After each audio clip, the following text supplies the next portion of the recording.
All right, thank you so much. So nice to meet you.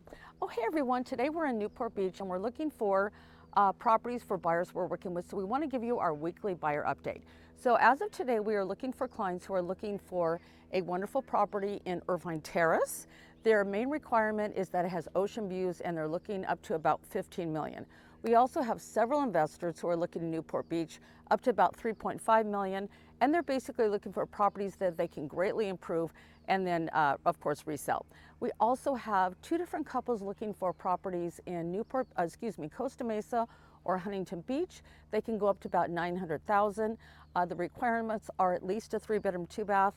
They'll take, of course, a townhouse, and once again, up to about 900,000.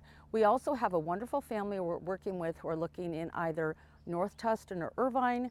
They are okay with a 3-bedroom, 2-bath, but they at least have to have one bedroom and bath on the first floor, and they're looking up to 2.3 million. So that's our buyers' needs for this week. If you know of anyone who's thinking of selling, of course, no pressure. We just love to help buyers and sellers. Jules Wilson, 7 Gables Real Estate, 949-478-0139, and we always put our clients' needs first.